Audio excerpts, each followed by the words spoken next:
नमस्कार साथियों, स्वागत है आप सभी का आपके अपने इस YouTube चैनल पर।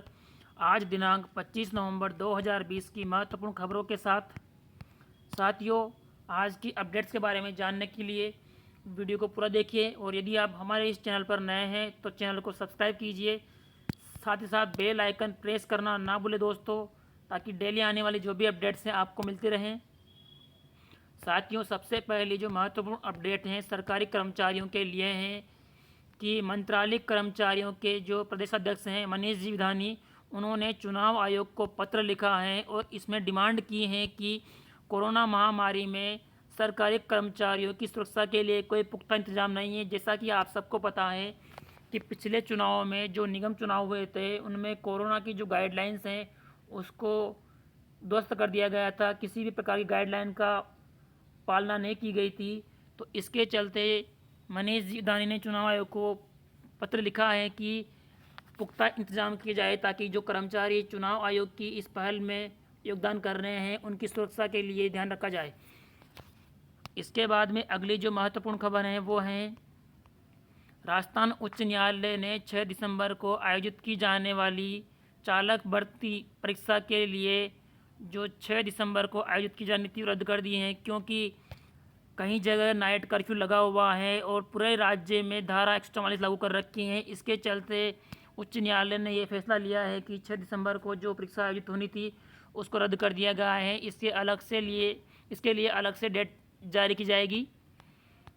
अगली महत्वपूर्ण खबर है कि आरएएस की परीक्षा के जो इंटरव्यू के जो प्रवेश पत्र थे वो अपलोड कर दिए गए हैं और 7 दिसंबर से पहले चरण में 1170 अभ्यर्थी शामिल होंगे।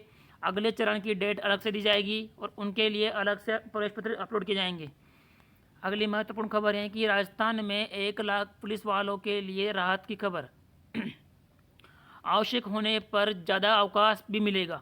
जिस प्रकार से पिछले हफ्ते में 2 पुलिसकर्मियों की मौत हुई है, एक के हार्ट अटैक के चलते और एक ने फांसी लगाकर जान दी है। इसके चलते पुलिस महकमे से एक सर्कुलर जारी हुआ है।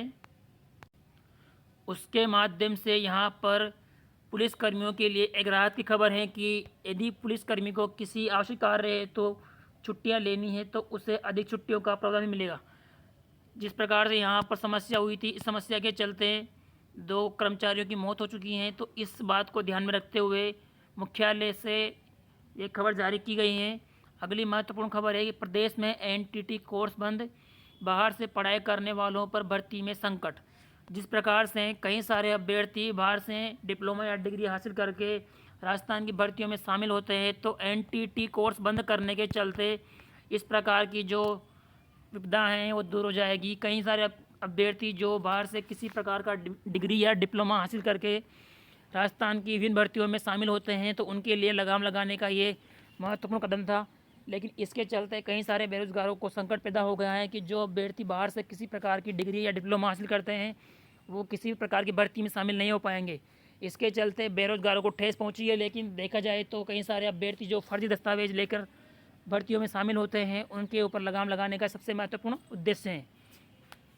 अगली महत्वपूर्ण खबर यहाँ पर यह है कि शिक्षा विभाग में पदोन्नति प्रक्रिया एवं तबादले अटके। शिक्षा विभाग की उदासीनता एवं धीमी चाल के चलते शिक्षा विभाग में जो पदोन्नति का कार्यक्रम था, प्रमोशन और तबादले की जो प्रक्रिया थी वो रुक गई हैं। और इसी के साथ साथ कर्मचारी चयन बोर्ड ने भी जिस प्रकार से 603 पदों पर रिजल्ट जारी किए जाने की बात थी, 1 महीने से अधिक होने के बावजूद भी कर्मचारी चयन बोर्ड ने 603 पदों के रिजल्ट को लेकर कोई संज्ञान नहीं लिया है।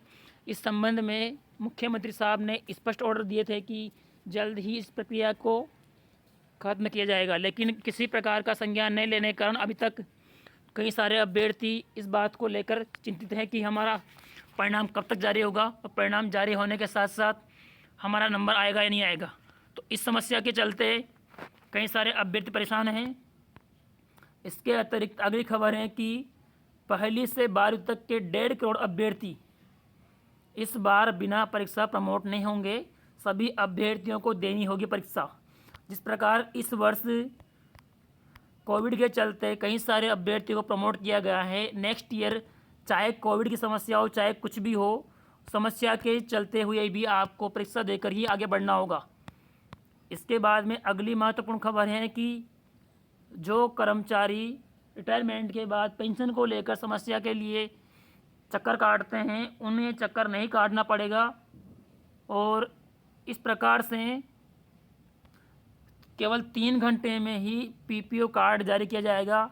इसके लिए कोई ज़्यादा चक्कर नहीं काटने पड़ेंगे। ये प्रक्रिया ऑनलाइन संपन्न की जाएगी। अगली महत्वपूर्ण खबर है यहाँ पर जेईई मेंस की परीक्षा को फरवरी में करवाने की तैयारी।